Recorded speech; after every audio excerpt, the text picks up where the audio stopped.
The Biketoria course was initiated by enthusiastic Uvic faculty. We had a meeting to talk about this idea of CityStudio Victoria as a bigger project, and then 2 weeks later, a couple of Uvic faculty said, hey, we'll teach the first course, and it just got off to the races. So really it was the enthusiasm of the faculty and obviously the interest of the students. Well, the goals for the class are definitely for the students to have this really unique learning experience where the projects they're working on are not just for me to read a term paper that I look at and throw in the recycling bin. It's more projects that have some real utility for the city and trying to move us towards being one of the best recycling cities in the world. So my goal is for the students to be able to develop a whole range of really appropriate skills and just this enthusiasm around their education in this kind of non-traditional learning format. My personal goals are that we're able to successfully deliver this kind of a unique model so that perhaps in the future, well hopefully in the future, there can be much more of this community engaged teaching and learning interest at our university and beyond. This was going to be a course where students could work on projects that would meet the information needs of the city staff in implementing the Biketoria network. So we were all kind of excited about this idea. And a few days later, there was another meeting where the Mayor Helps, was leading a discussion about how we could get some momentum behind the idea of having a city studio. So this would be a place that the city sponsors downtown for community embedded learning. And we rolled back to that idea of a Biketoria course where students could really work on one of the main projects for the city right now, which is the implementation of all ages and abilities cycling lanes. One of the most important things is that you kind of engage with whoever those local stakeholders are, whether they're residents, whether they're business owners, whether whomever they are. Try to get the broadest audience. The challenge with such a large scale project in a short timeline is there's limited kind of opportunities. So our specific project in relation to this class, we want to figure out how to better market plan for bike lane infrastructure to students and see how we can actually get students to bike to school. Those are the actual people who are going to be using this infrastructure 20 years from now, 30 years from now.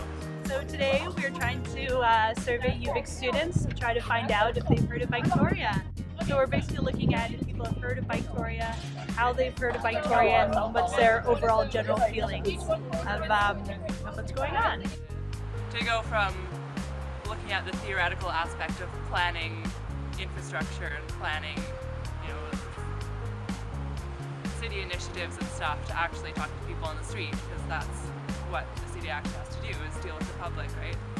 So it's interesting to see what it's like to actually be on the street talking to the public.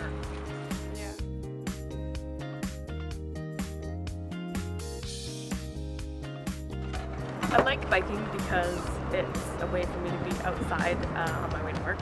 I still think there's a lot, while there are a lot of cyclists, there's also a lot of drivers who I think resent your presence on the road. I feel that, where they're just like, why are you taking up my time?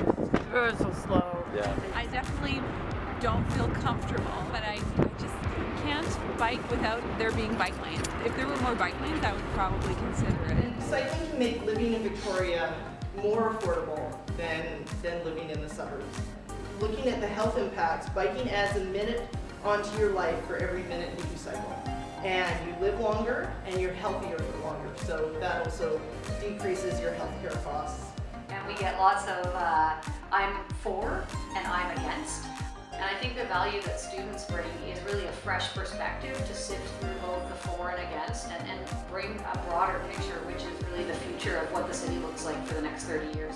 We don't have a lot of bike lanes that are decent. There's almost zero of all ages and abilities kind of bicycle facilities that we're proposing as part of the work that we're doing. By building roads, by building parking spaces for free, we're subsidizing the car and it's hidden. Nobody knows how much it's really costing us. Kind of learned that Victoria has historically been thought of, at least in a North American context as a great bike city. We've kind of learned that it's rested on its laurels a little bit, and the Biketoria program is hopefully inspiring us to achieve so much more than we can. I think there are some great opportunities here, though. Our climate is conducive. We already have some decent infrastructure, although that could certainly be improved. We talk about this large number of people that are willing but concerned. We have a space issue. I mean, in any built-up urban environment, space is at a premium, and frankly, cars take up a ton of space. And you can't get around that if we're using that space for travel lanes, for car parking, that space that's being taken away for other things. Do we want an environment where we can get ourselves around easily by car, or do we want a place where we want to live? We have to make that trade-off. We have to make that choice.